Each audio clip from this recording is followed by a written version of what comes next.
Good morning mga idol. Mag-ihaw tayo ng isda.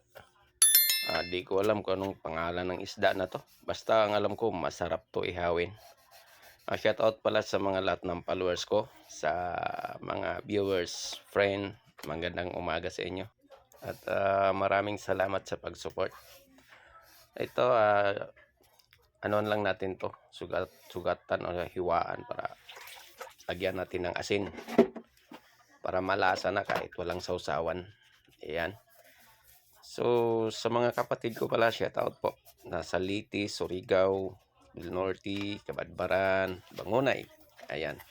Sa Bohol. Ayan. Sa Luon, Bohol. At saka sa kapatid ko na nasa US. Ayan. Ingat po kayo palagi.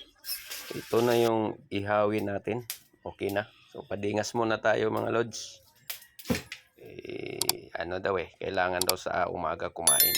Di bali sa gabi mag diet. Thank you sa nag-advise. Mag-ihaw po tayo pang almusal. Ayan. Karton lang ang ginamit ko dyan mga lods. Pang padingas.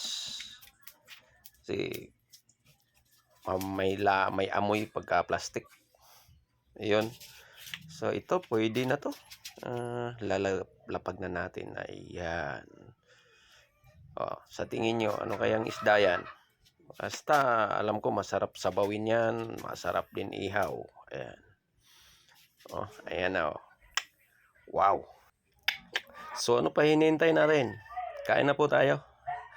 Almusal. O mamahaw ta. Gutom da. Uy.